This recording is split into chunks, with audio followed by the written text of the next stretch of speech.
أعوذ بالله من الشيطان الرجيم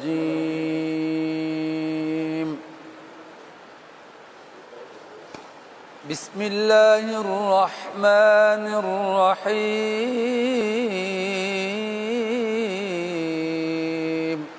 اللہ کے نام سے شروع جو نہایت مہربان رحمت والا ہے۔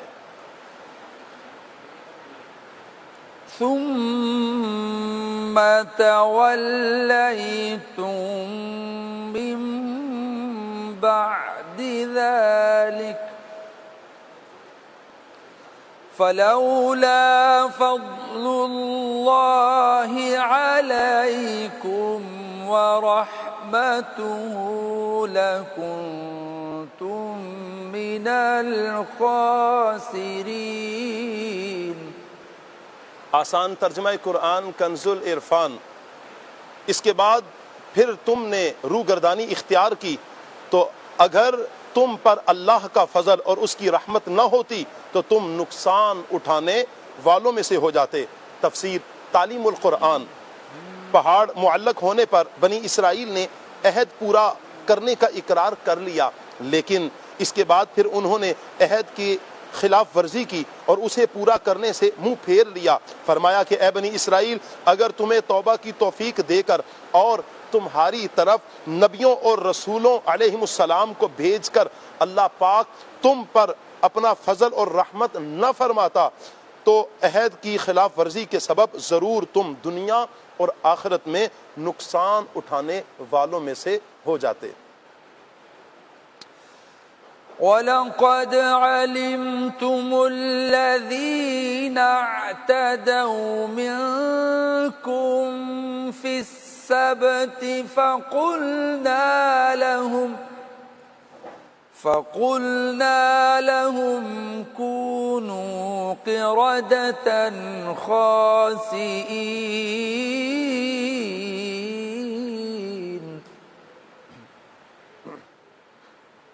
اگلی آیت بھی۔ فَجَعَلْنَاهَا نَكَالًا لِمَا بَيْنَ يَدَيْهَا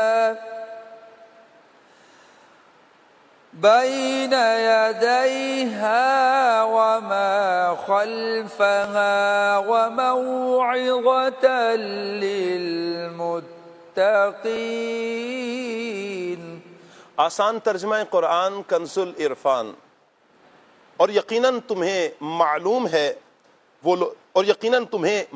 ہے وہ لوگ جنہوں نے تم میں سے ہفتہ کے دن میں سرکشی کی تو ہم نے ان سے کہا کہ دھتکارے ہوئے بندر بن جاؤ، تو ہم نے یہ واقعہ اس وقت کے لوگوں اور ان کے بعد والوں کے لیے عبرت اور پرہیزگاروں کے لیے نصیحت بنا دیا۔ تفسیر تعلیم القرآن۔ یہاں جس واقعے کی طرف اشارہ کیا گیا ہے اس کا پس منظر یہ ہے کہ شہر ایلا میں بنی اسرائیل آباد تھے۔ انہیں حکم تھا کہ ہفتے کا دن عبادت کے لیے خاص کر دیں، اس روز شکار نہ کریں اور دنیاوی مشاغل ترک کر دیں۔